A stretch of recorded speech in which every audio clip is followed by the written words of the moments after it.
Então, vamos começar? Eu vou recordar um pouquinho de onde nós paramos para continuarmos, então. Se você está com positivo em mãos, pode abri-lo no capítulo 2, Aspectos Naturais, Geologia, Relevo e Hidrografia. Então, vamos começar pelos termos. A geologia é uma ciência que estuda o quê? Estuda as características da formação da Terra, do que é constituído a camada sobre a qual nós estamos e as camadas também que compõem o núcleo, o manto e a litosfera. O relevo, lembra? Vocês estão lembrados do conceito do que é o relevo? Lembra que eu ensinei que quando você quer se ver, você fica de frente a um espelho e você vê a sua aparência. O relevo da Terra também é isso, é a aparência que a superfície da Terra tem. Quando você está em qualquer lugar, você olha à sua volta e você vê a aparência daquele lugar, como ele é formado, se é mais plano, se é mais montanhoso. E, juntamente com o relevo, nós vamos falar sobre a hidrografia, que é também um dos elementos naturais fundamentais para a existência de vida no planeta, ok? Quero que você observe essa imagem. Observando essa imagem, que você vai perceber que é a aparência desse lugar. Que lugar é esse? Esse é o Parque Estadual do Jalapão, que fica no estado de Tocantins. Seus olhos conseguem nitidamente perceber que eu tenho o quê? Um relevo bem acidentado, ou seja, montanhoso. E que estas montanhas, elas foram, transformadas com o tempo. Como eu percebo isso? Pela própria escultura natural que você encontra aqui, olha. Uma área mais pontiaguda, outra área mais aplainada, como você percebe aqui. E pela própria cor aqui desse paredão, você percebe que é uma região, geologicamente falando, bem antiga. Porque há sinais do intemperismo, ou seja, da ação do sol, do vento e da água. Vamos continuar? Voltando um pouquinho para a gente entender, então, o que é essa geologia. Por que eu preciso conhecer um pouquinho sobre a formação dessa camada que é a litosfera? Porque você lembra que nós já estudamos como todo o planeta se originou? Que no início havia um único bloco continental, que era a Pangeia. Mas a força interna do planeta, que é gerada lá no núcleo, ela precisa ser expelida. Porque se o calor não for liberado, vai acontecer igualzinho uma panela de pressão. Uma panela de pressão, ela é aquecida e o calor vai circulando dentro dela, mas não pode acumular ali. Ela tem um limite. Por isso que a panela de pressão tem uma válvula para lançar para fora o calor que está excedendo. Porque se aquela válvula entupir, a panela de pressão vai explodir. O que aconteceu no planeta? A grande energia gerada teve que ser lançada para fora e a força criou rachaduras, separando um único bloco em vários pedaços que a gente chama de placa continental. Um grande quebra-cabeça, como você vê, que se encaixa, porque era um bloco só.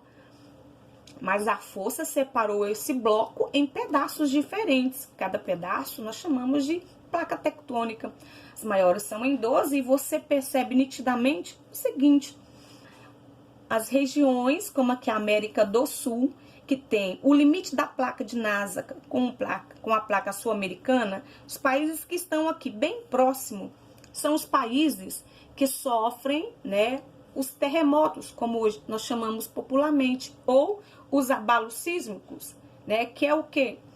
É o resultado do encontro da placa sul-americana com a placa de Nazca. Vamos ver aqui quem tem boa memória. Quando as placas se deslocam, porque elas se deslocam lentamente, elas fazem 3 tipos de movimentos. Vocês estão lembrados? Olha essa setinha da placa sul-americana no sentido leste-oeste e olha o sentido da placa de Nazca de oeste a leste. Quando fazem este movimento, eu chamo de movimento o quê? Convergente. E quando a placa faz um movimento contrário, como eu vejo a africana com a indiana vem para um lado, a indiana vai para o outro. O que acontece? elas não vão se encontrar, elas estão se separando. E nesse caso, o movimento que eu chamo é divergente. Tá lembrado qual é o nome do outro movimento?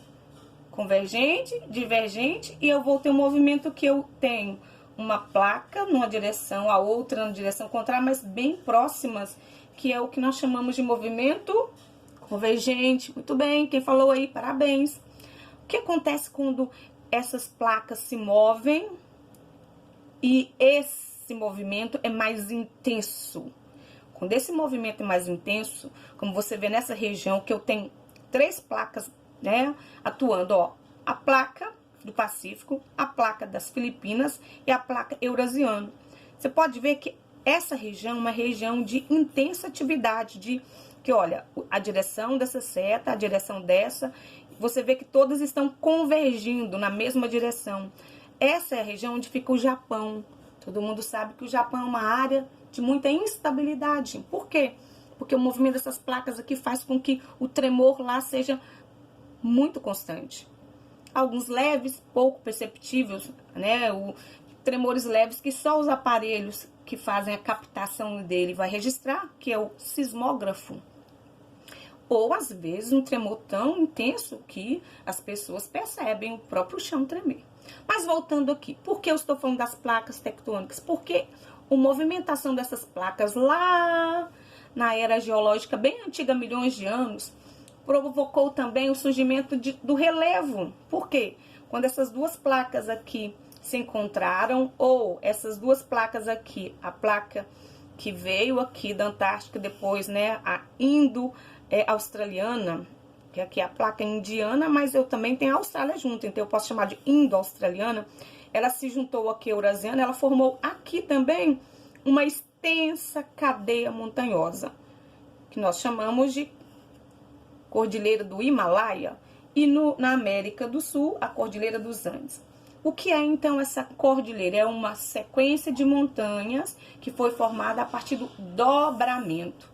Lembra que eu mostrei no papel? Você põe a força numa borda do papel, põe na outra, o meio do papel levanta, soergue.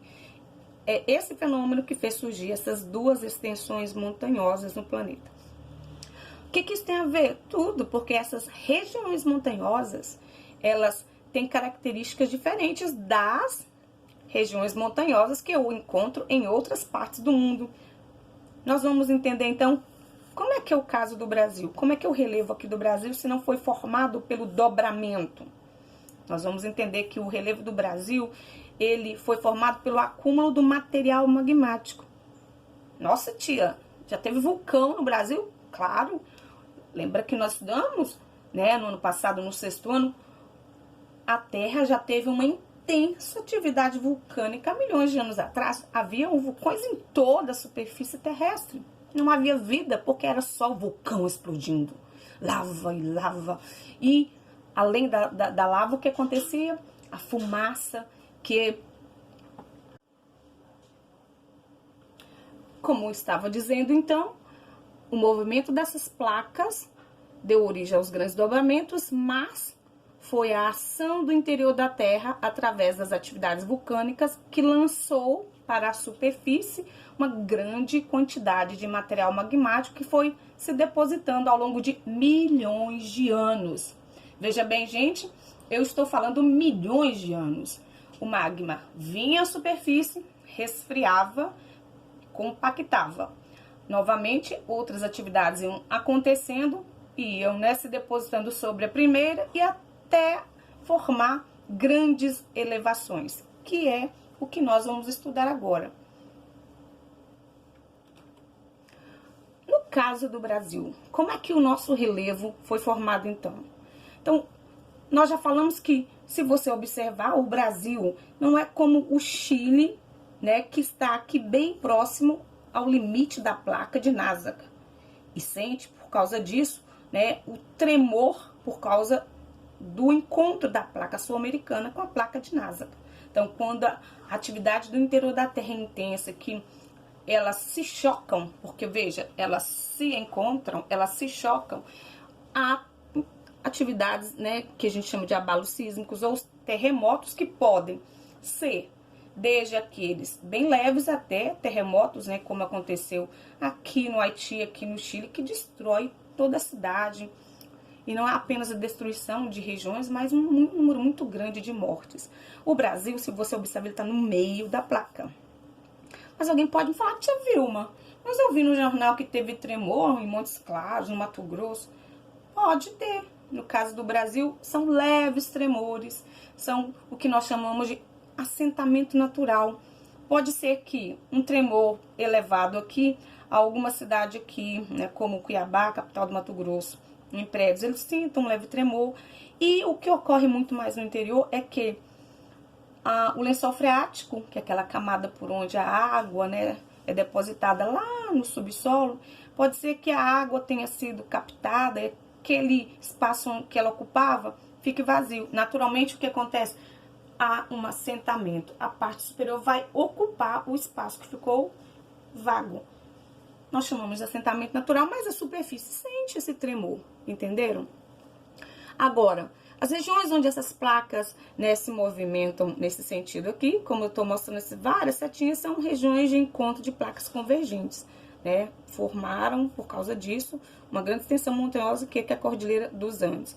No caso do Brasil, a região é estável, enquanto que nessa área é instável, ou seja, pode acontecer e não tem como prever quando. As universidades, os centros, né, de observação, elas conseguem com o sismógrafo, que é o aparelho que faz a medição, fazer o quê? Um alerta, né? Esses aparelhos captam o tremor antes mesmo que ele chegue à superfície e faz o alerta para que a população evacue aquela região, que as pessoas saiam de áreas perigosas e assim o dano seja menor, tá? Então, se são os vulcões que fazem com que essa energia é liberada, é óbvio que eu tenho vários vulcões, né, em atividade, são mais de 80 em várias regiões, tá? Então, nós temos aqui, ó, no slide anterior, eu tenho nessa região, a gente chama Círculo de Fogo do Pacífico, que é uma área que eu vou ter muitos vulcões ativos, e eles provocam, né, também danos perigosos, porque nós sabemos que o calor, a lava, ela é incontrolável. Aqui, bem no meio do Oceano Pacífico, né, a ilha muito famosa, que é do Havaí, é uma região onde há vulcões ativos o tempo todo. Então, o material magmático vem à superfície, às vezes avança sobre uma região, ou às vezes faz uma outra região nova surgir, porque o material vem, invade até o mar, resfria e forma uma área nova. A Terra é dinâmica, ela está sempre em transformação. Vamos dar uma olhadinha então.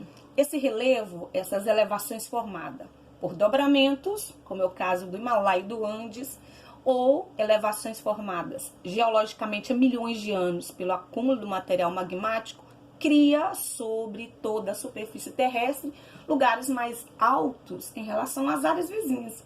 Então, são os pontos mais elevados que eu tenho, tanto no Brasil, na América e no mundo todo. Veja, todo mundo sabe, eu acho, né? Que o teto do mundo fica onde mesmo? Responde pra mim. Muito bem, como vocês são inteligentes, isso mesmo. O pico mais elevado fica lá no Himalaia, o pico do Everest, né? 8.848 metros de altitude. Meu Deus! Mas aqui na América, e como o nosso objeto de estudo é o Brasil, vamos olhar que pontos elevados eu tenho aqui nessa região. No Brasil, ponto mais alto, o pico mais elevado é o Pico da Neblina. Ele tem 2.995 metros, né? Fica bem, né, na fronteira do Brasil e Venezuela. Na América, eu tenho o Cerro Aconcagua, espanhol, né? Que é a Serra do Aconcagua, que fica aqui na Argentina. Ele tem mais de 6.000 metros de altitude, ou seja, praticamente 3 vezes o Pico da Neblina. Em média, no Brasil, não temos picos elevadíssimos, né? Nós vamos ter outras áreas, né, que tem elevações também que vão passar de 1.000, 1.200, 1.400, mas é o Pico da Neblina que se destaca nesse caso. Dá uma olhada aqui nesse outro slide para você entender, né, a questão das placas tectônicas, para você ver, ó. Quando é um mapa, né, de uma figura de satélite, você consegue ver, ó, O mapa físico, que é o mapa que nós trabalhamos quando a gente quer falar do relevo, ele usa essas cores. Os tons em marrons são sempre as áreas elevadas. Pode ver que se espalham por todo o planeta. A cor em verde, sempre as áreas mais planas. Então, daí, eu já tenho duas unidades do relevo. Planalto, né? E as áreas de planície. E olha para você ver, próximo das áreas, né, de convergência das placas, você vê que as cadeias montanhosas são bem extensas. No meio, você vai ver que, olha, a área do Brasil é só essa aqui, ó, centro, leste, e aqui na divisa com os países lá, ó, Guiana, Suriname, tá? Como é que formou, então, essas cadeias montanhosas aqui no centro da placa sul-americana, no caso do Brasil? Consegue me responder? Como é que formaram essas montanhas aqui? Parabéns, isso mesmo, pelo material magmático que foi acumulado ao longo de milhões de anos, né? No período geológico bem antigo, tá? E olhando, as elevações mais altas são aqui pelo tom de marrom que você vê, ó, que é bem mais escuro, porque é bem mais alto. Dá uma olhadinha aqui, por curiosidade, que olha, pega no México e vai subir pela costa dos Estados Unidos. São uma extensão montanhosa chamada de as montanhas rochosas. São áreas também elevadíssimas. Não chega como a Concagua, mas chega perto. Então, olha agora o mapa que eu trouxe para você entender direitinho o que eu estava falando. As áreas montanhosas que eu tenho aqui no Brasil, né? Elas estão aqui representadas pelo marrom escuro. E foram áreas, né, que foram formadas, constituídas pelo acúmulo do material magmático. Presta atenção, gente.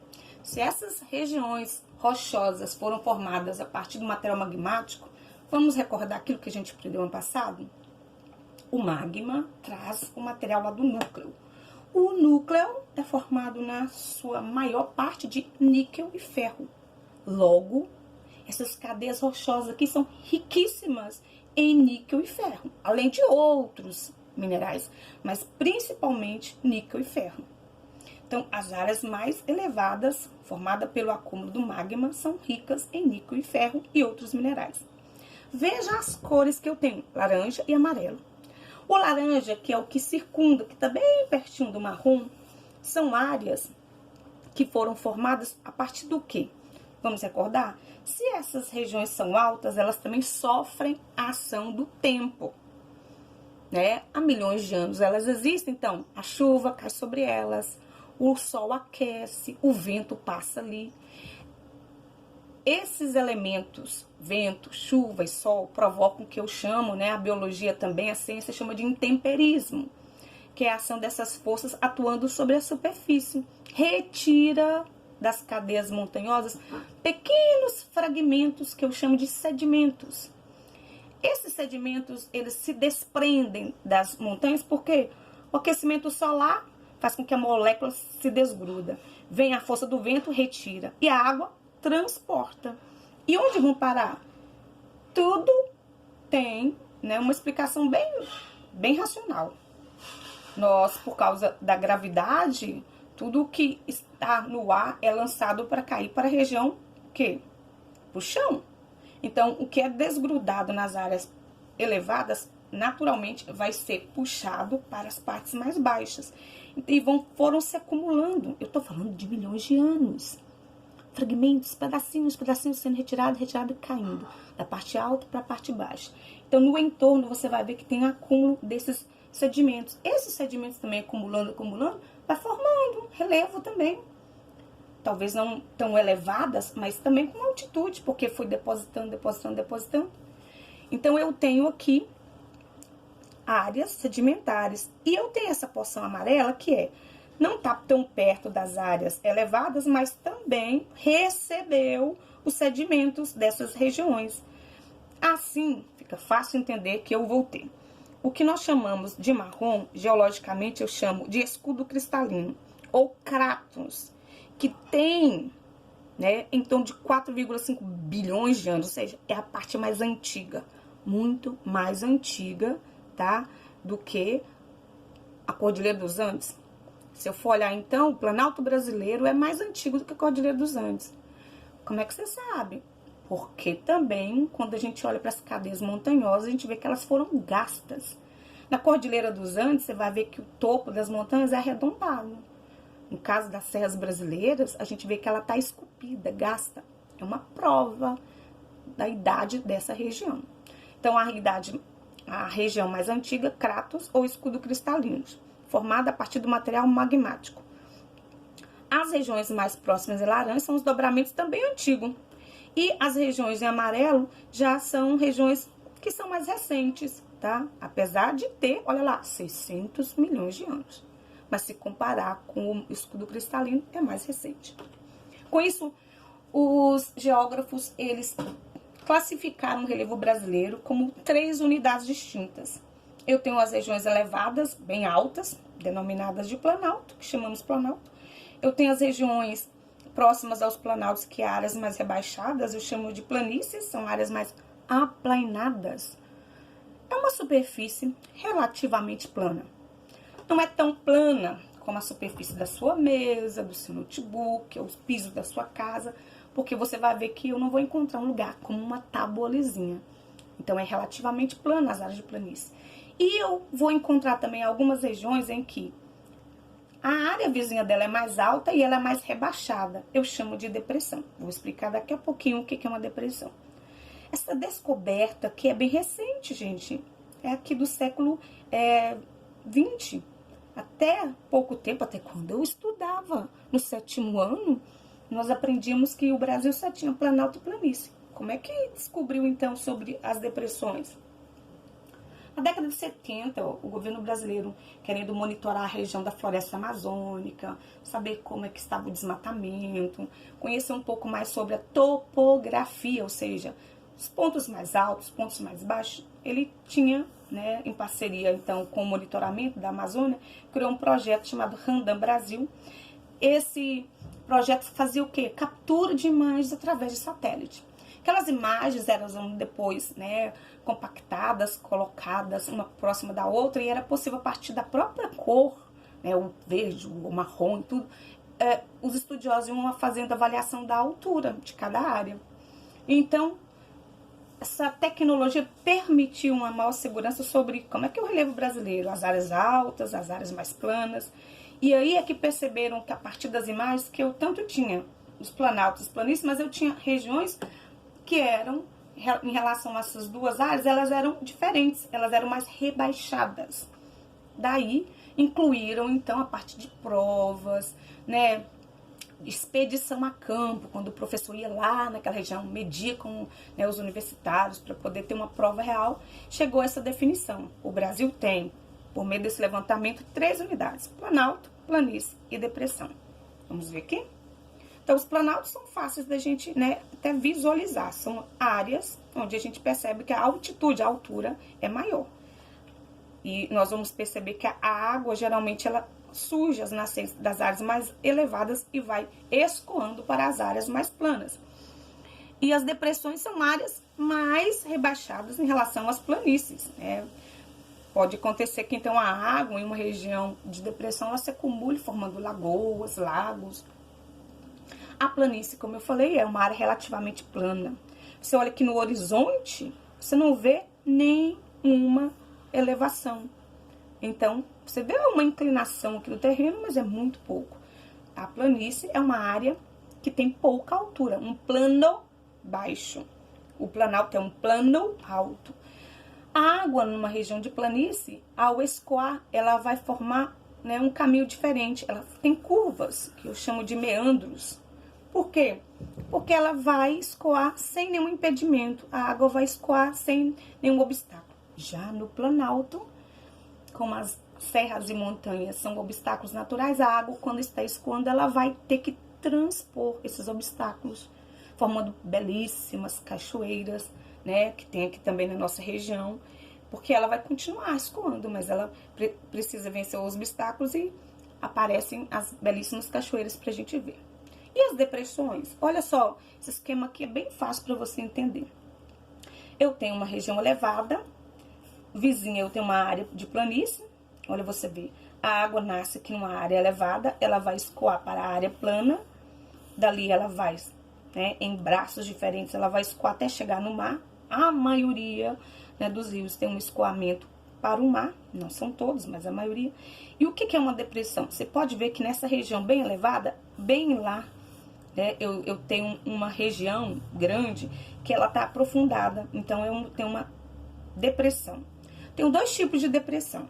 Essa é chamada relativa porque no nível do mar, que seria aqui, ela ainda está mais alta, tem uma altitude maior do que o nível do mar. Mas eu vou ter depressão que poderia estar aqui, ou que em relação ao nível do mar ela estaria mais rebaixada. Eu chamo de depressão absoluta. Então, veja, uma depressão absoluta é uma área que ela está em relação ao nível do mar abaixo do nível do mar. E eu chamo de depressão relativa uma área que está em relação, né, às áreas vizinhas rebaixada, as áreas vizinhas, não em relação ao mar, ok? Nós temos aqui também, olha só, as crateras de vulcões, né, desativadas também são consideradas depressões. Você já deve ter visto em alguma imagem, ou você já visitou uma cidade. Eu já visitei uma cidade aqui em Minas, no sul de Minas, né? Poços de Caldas, no sul de Minas. Ela é uma cidade que foi construída na cratera de um vulcão extinto. Quando você vê uma imagem, né, topográfica, uma imagem satélite daquela cidade, você vê nitidamente a borda do vulcão extinto. Então, é uma área que Poços de Caldas está numa área de depressão relativa. Por quê? Em relação às áreas vizinhas, os outros municípios daquela cidade, ela está, né, mais rebaixada. Também é comum, como eu falei, as áreas de depressão tornar-se o quê? Lagos, lagoas, tá? Eu tenho uma grande depressão, que é a depressão do sul da Amazônia. Por quê? Porque você tem, como a gente viu aqui anteriormente, olha só, você tem áreas aqui elevadas no norte da Amazônia e você tem essas áreas aqui. Então, entre elas, você tem áreas, né, rebaixadas. Eu posso ter aqui no sul da Amazônia, aqui, ó, uma grande extensão de depressão também. Vamos voltar aqui? Esse desenho é só para você, então, compreender uma imagem que você tem o nível do mar, que é onde eu começo a medir a altura. A partir daqui é que eu meço qual é a altura de cada plano, de cada área, né? Você já deve ter feito a medição da sua altura, né? Você põe a fita métrica lá no pé, estende a fita até o topo da sua cabeça, você sabe a sua altura. Na superfície da Terra, para fazer a altura, a altitude dos lugares, eu tenho como referência zero o nível do mar. Então, as áreas perto do nível do mar, elas são áreas planas. Então, as planícies. E você pode encontrar as elevações a partir de então. Então, eu tenho o planalto. E aqui, olha para você ver, o nível do mar tá aqui, tá vendo? Aqui, ó, essa região aqui tá mais rebaixada, mais baixa do que o nível do mar. Ela é uma depressão absoluta. Já essa outra, olha aqui no nível do mar, ela está rebaixada em relação à área vizinha, mas ela não está abaixo do nível do mar. É uma depressão absoluta. Eu tenho aqui uma montanha. Qual que é a diferença? Morro, montanha. A montanha é uma região com sequências de serras bem elevadas. É uma montanha que se destaca pela sua altitude. Tudo bem? Então, eu tenho planície, planalto e depressão. Eu tenho depressão absoluta e eu tenho depressão relativa. Então, assim, né, nós temos neste mapa aqui o nome dessas regiões de planície, planalto e depressão. Vou falar alguns, né, porque aqui é só para curiosidade. Olha, a grande planície amazônica, que é aquela que no mapa anterior estava em cor amarela, que foi formado pelo acúmulo do sedimento das regiões mais altas, lembra? Essa área aqui em verde é a área da Chapada do Rio São Francisco, que é o nome também dado à bacia hidrográfica que a gente vai estudar daqui a pouco, da qual o município de Vazante faz parte, né? Então, é uma chapada, é uma área elevada, só que, olha só, uma área elevada, gasta e que na Serra da Canastra, o nome, é onde nasce, então, o Rio São Francisco, ele vai percorrendo aqui, depois ele passa por alguns municípios mineiros, depois vai para os estados, né, do Nordeste até desaguar no Atlântico. Então, veja, por que eu estou lembrando? Porque nós falamos que as nascentes, geralmente, elas se encontram em regiões mais elevadas. como é uma curiosidade que, olha só, a maior bacia hidrográfica do mundo, não apenas do Brasil, mas do mundo, é qual? Conta pra mim aí, qual que é o maior rio do mundo? Ah, por isso que eu amo vocês são muito espertos. É o rio Amazonas, a bacia hidrográfica maior é a bacia amazônica. De onde começou a surgir a água, então? Do degelo. Lembra aqui dos Andes, que tá aqui, ó, no Chile, aqui, ó. Eu tenho os países vizinhos e aqui no Peru nasce, então, pelo degelo da água. Porque no verão derrete parte da água, porque o topo da Cordilheira dos Andes é tão elevado. E já expliquei, vocês lembram que áreas elevadas são áreas mais frias. Lá é tão alto que o calor não chega, não alcança lá. Então, a água, né, o ar lá congela e vai acumulando gelo. O gelo, em parte, vai derreter e vai fornecer a água que dá início ao rio Amazonas. Depois vai captar também, além do degelo, a água da chuva, né? E vai depois passar do Peru, vem para o Brasil e percorre toda essa extensão aqui da planície amazônica. Olha que interessante. Nasce numa área de planalto, mas percorre aqui numa área de planície. É um rio de planície. Quando você vê as imagens do rio Amazonas, você vai ver que ele faz curvas ou meandros, tá? E nós não podemos esquecer da planície litorânea, que eu falei há pouco, lembra que sempre, tá? Próximo ao mar, eu vou ter regiões de planície. Então, aqui eu chamo a grande planície litorânea. Lembra que eu falei há pouco? Em regiões de formação de relevo, a partir do depósito magmático, eu vou encontrar muitos recursos naturais. O Brasil, graças a Deus, um país rico, né, lindo, abençoado por Deus e lindo por natureza, tem muitos recursos minerais que são fundamentais para a nossa economia, são importantíssimos para o crescimento econômico do país, né? Além de ser matéria-prima para as fábricas, né, para as indústrias que nós temos aqui, também exportamos grande parte daquilo que é extraído. A atividade que faz a extração desses recursos minerais se chama mineração. Todo mundo conhece e sabe que nós temos no nosso município uma grande mineradora que há muito tempo faz a extração aqui, ó. Tá vendo esse Z aqui? O que é mesmo? Ah, zinco, pois é.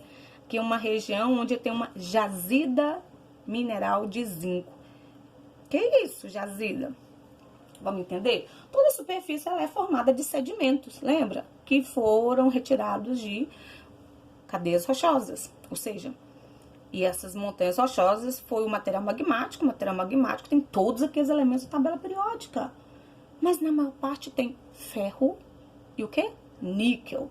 Então, se aqui essa região, uma região onde, né, ela é mais antiga e onde teve uma intensa atividade vulcânica, essa região também é onde vou ter muita jazida de ferro e de níquel, tá? Aqui em Minas Gerais, perto de Belo Horizonte, é chamado de quadrilátero ferrífero, exatamente porque é uma região montanhosa, onde é possível encontrar muito minério de ferro. Depois também descobriram que aqui, ó, no Pará, também nós vamos ter uma grande concentração, tá, de ferro. Então, eu vou ter ferro, eu vou ter níquel, eu vou ter diamante. Ó a curiosidade de todo mundo. Onde tem diamante? Onde tá essas manchinhas brancas tem diamante. Um rosa claro, né, eu acho. Onde vai ter ouro? Olha, esse begezinho aqui, ó. Amarelo, né? Amarelo, tá vendo? É onde eu tenho concentração de ouro. Por quê? Porque só é possível fazer exploração, só é possível você ter uma mineradora onde os geólogos descobrem que tem uma grande quantidade para poder ser feita a exploração, para valer a pena. Porque em alguns lugares você vai encontrar, mas é tão pouco que não vale a pena destruir a natureza, gastar tanto, porque vai ser só um tiquinho. Como diz aqui em Minas, só um tiquinho. Então, onde é um tiquinho, não explora. Só exploramos onde há uma grande concentração. Agora, dá uma olhadinha aqui, ó. Começa aqui, ó. Olha, veja. Começa aonde? Começa lá no Maranhão e vai passando aqui por todo o Nordeste. Chega aqui no Sudeste.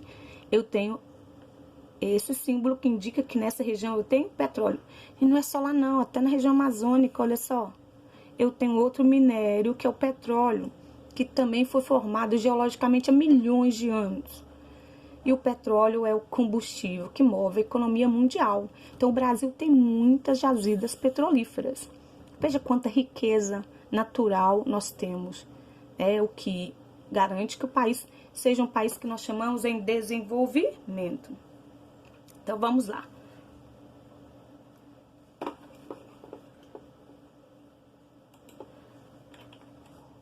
Aqui uma tabelinha que você tem no seu positivo é só para você ter uma ideia, né, dessa quantidade que eu disse que nós temos aqui de minerais no Brasil.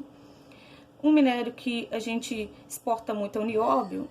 No mundo, né, nós ocupamos a posição número 1, ou seja, somos o país no mundo que tem maior reserva de nióbio, tá? Tá curioso em saber onde que se usa o nióbio? Faz uma pesquisa aí no Google, depois me conta. Também da reserva, quem mais tira somos nós, né?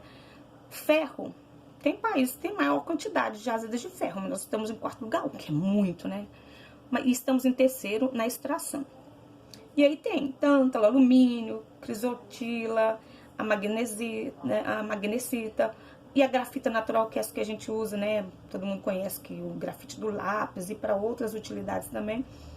Nós temos, né, a maior reserva mundial e somos o país que extrai em maior quantidade. E rochas ornamentais são aquelas que, o nome diz ornamental, aqui perto, aqui ó, em Cristalina, Goiás.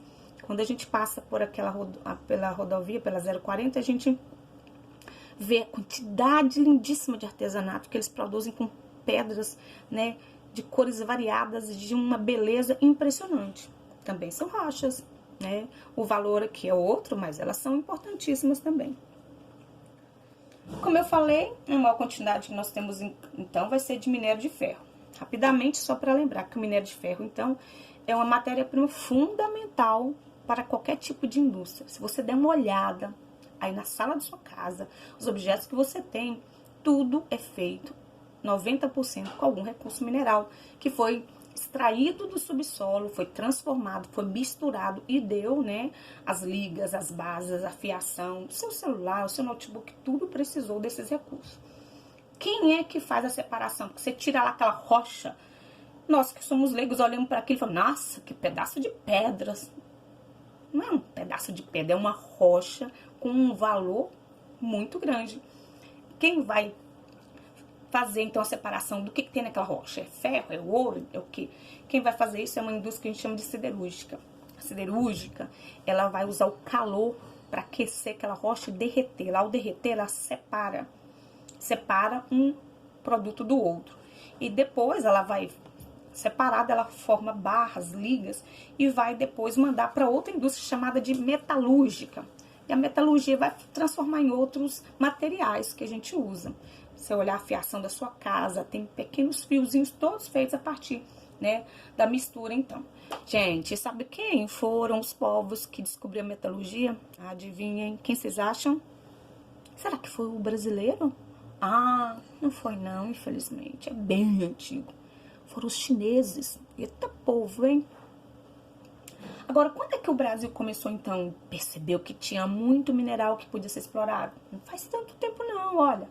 Em 1942, naquela época o presidente era Getúlio Vargas, ele viu que para a gente ter indústria, a gente tinha que ter a matéria-prima. E a matéria-prima vem do subsolo. E aí que começaram as pesquisas e a exploração. E aí ele criou uma outra indústria, né? Uma outra que foi uma siderúrgica chamada CSN, que é o quê? A companhia que ele criou primeiro, chamada Vale do Rio Doce, hoje ela não existe mais, ela só existe com o nome Vale. A Vale do Rio Doce era uma empresa do governo. Ele criou para quê? Ela era uma mineradora. Ela explorava, retirava o minério. E ele criou também a CSN, a Companhia Siderúrgica Nacional, que era a metalurgia. Saía da Vale e ia para a CSN para fazer a separação. Foi importantíssimo para a história da economia brasileira. Mas depois, né, na década de 90, o governo estava conseguindo administrar bem a Vale e ele vendeu para alguns empresários. Hoje ela só chama Vale. É a maior mineradora do mundo, tem um faturamento gigantesco. Depois que o governo vendeu, ela só cresceu, só melhorou. Por quê? Porque os empresários começaram a investir muito nela. Em 67, o governo descobriu, né, que lá no Pará também tinha, que não era só aqui no Sudeste, em Minas, São Paulo. E se tornou, então, o Pará também tornou um grande produtor e nós assumimos no mundo, né, aquele ranking que a gente falou lá, ó, quarto maior país produtor de minério de ferro do mundo. Dá uma olhadinha aqui. No Pará, que foi a última descoberta do minério de ferro, o que eu encontro além do minério de ferro? Eu tenho ferro, eu tenho ouro, cobre, zinco, manganês, prata, bauxita, níquel, cromo, estanho e tungstênio. Uma infinidade. O que faz com que o estado hoje seja um dos que atrai o maior número de indústrias e gerem muito emprego. A exploração, então, desses minerais começou em 86 lá, com a companhia Vale do Rio Doce explorando, obviamente, o ferro, né? E, como eu contei, na década de 90 o governo vende e o dinheiro que o governo pega da venda da Vale, ele vai melhorar o que? A infraestrutura.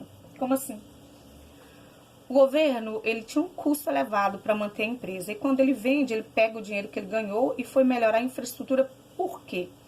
O Pará é um estado que fica lá no norte, longe do Rio, São Paulo, onde estão as indústrias, né, que vão produzir os produtos que a gente compra. Então, precisava de uma infraestrutura para transportar o minério de ferro, né, para permitir também que os caminhões circulassem, que as mercadorias, né, circulassem naquela região.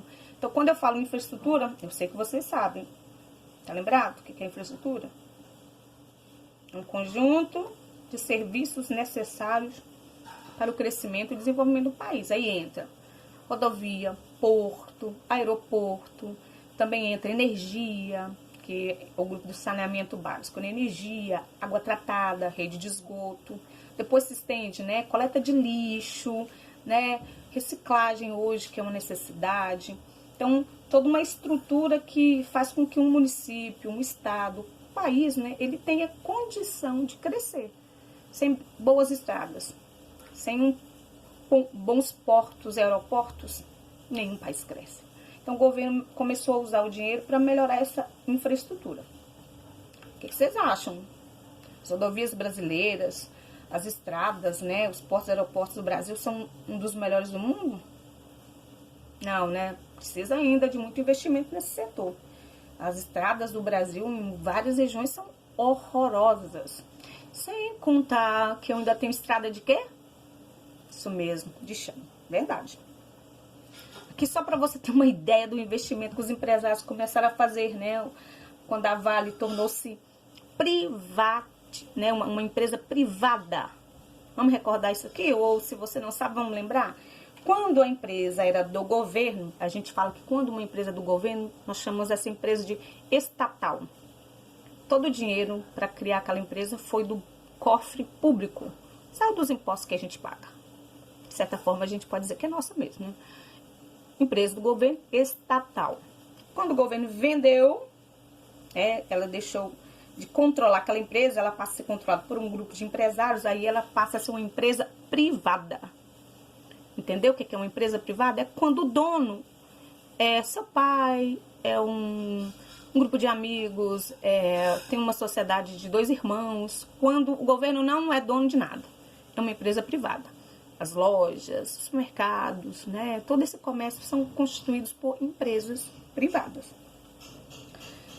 Veja, a Vale, então, que antigamente era Vale do Rio Doce, agora é só Vale, ela continua sendo a maior mineradora do mundo. O faturamento dela, gente, é 20 bilhões em 2008. E só cresce.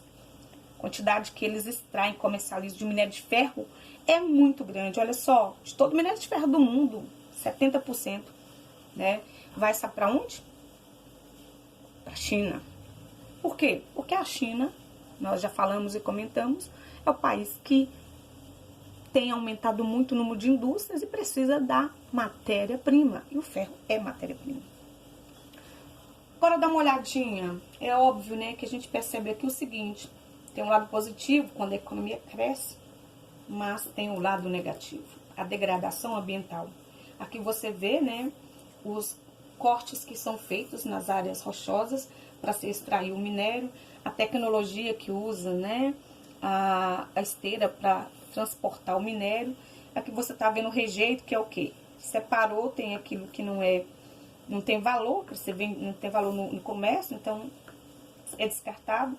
E aqui você tá vendo também, né, a geração de emprego. Então tem aspectos negativos, tem aspectos positivos. E um dos aspectos negativos que chama muita atenção é a degradação ambiental, porque a mineração utiliza muito água quando vai fazer, né, o processo de separação, de flotação. O que ocorre, principalmente, né, na exploração do ouro, essa água fica contaminada, né, de urânio e de outros produtos que fazem mal ao ser humano. Tem um detalhe também, que a água, quando em contato com minerais tóxicos, a água não pode ser devolvida diretamente ao rio, ela tem que ser tratada. E a mineradora, ela constrói barragens. Vocês devem ter acompanhado na televisão, né, os últimos acidentes envolvendo barragens aqui em Minas Gerais, né, em Mariana, agora por último, né, em Brumadinho, que mataram, né, matou mais de 200 funcionários, então é uma tristeza. É uma consequência negativa de uma atividade econômica que é perigosa. E finalizando, porque para não se estender a nossa aula, né, e você não reclamar que vai ficar muito extensa, um outro mineral importantíssimo para a economia é o petróleo. E o Brasil, ele tem, né, se você olhar aqui, ó, no mapa que a gente estava vendo sobre os minerais, olha aqui comigo, o Brasil tem jazidas minerais que vai do Nordeste, como eu falei, até aqui. Nessa região chamada, né, a região de Campos aqui, a região marinha de Campos, foi onde descobriram, então, essa riqueza, né, que hoje faz com que nós, daqui a pouco, a gente consiga produzir petróleo em grande quantidade, sem que a gente precise importar. Autonomia para o Brasil. Então, a separação que aconteceu da América do Sul da África, lembra lá naquelas placas tectônicas que eu falei que vocês que era uma só e depois quebrou, é um quebra-cabeça? Elas se juntam. Então, aconteceu 200 milhões de anos e a plataforma oceânica, ou seja, aquela divisão lá, deu origem ao sal. E esse sal, né, que fica acumulado lá, que deu o nome a essa descoberta do pré-sal, porque o petróleo, eu acho que vocês conhecem, né, a origem. Ele só existe petróleo numa região que já teve material orgânico, planta, animal, vegetal, que foi, né, soterrado, que ficou sem oxigênio, que sobre ele teve muito peso. E isso, num processo de milhões de anos, ele foi decompondo lentamente até virar, né, petróleo. Que não é como a gente às vezes fica pensando que fura lá, tem um buraco lá carregadão, cheio de um líquido negro. Por isso eu quero convidar você, mas olha só, quero que você faça esse convite, né? Não apenas, esse convite não é apenas para você, mas para a sua família, para o seu pai, sua mãe, para ver com você esse vídeo aqui, ó. Tá no YouTube, chama A Conquista do Pré-Sal. Ok? Posso contar com vocês? Assista esse vídeo para você conhecer um pouquinho mais sobre o pré-sal. E para a aula não se estender tanto, nós vamos encerrar, tá? Por enquanto, tá? Por enquanto nós vamos ficar aqui, ok? Espero que você tenha gostado e desejo que você me dê um feedback. Vai no meu WhatsApp lá e diz se a aula foi legal, se deu para você aprender. E você pode rever quantas vezes você quiser, você pode fazer seus comentários. E depois nós podemos marcar também um chat por essa mesma plataforma aqui pra gente tirar as dúvidas. Leia a matéria, veja o vídeo, estude, porque assim você vai ter uma ótima aprendizagem. Ok? Combinado? Beijo pra você, fica com Deus e até a próxima videoaula. Bye!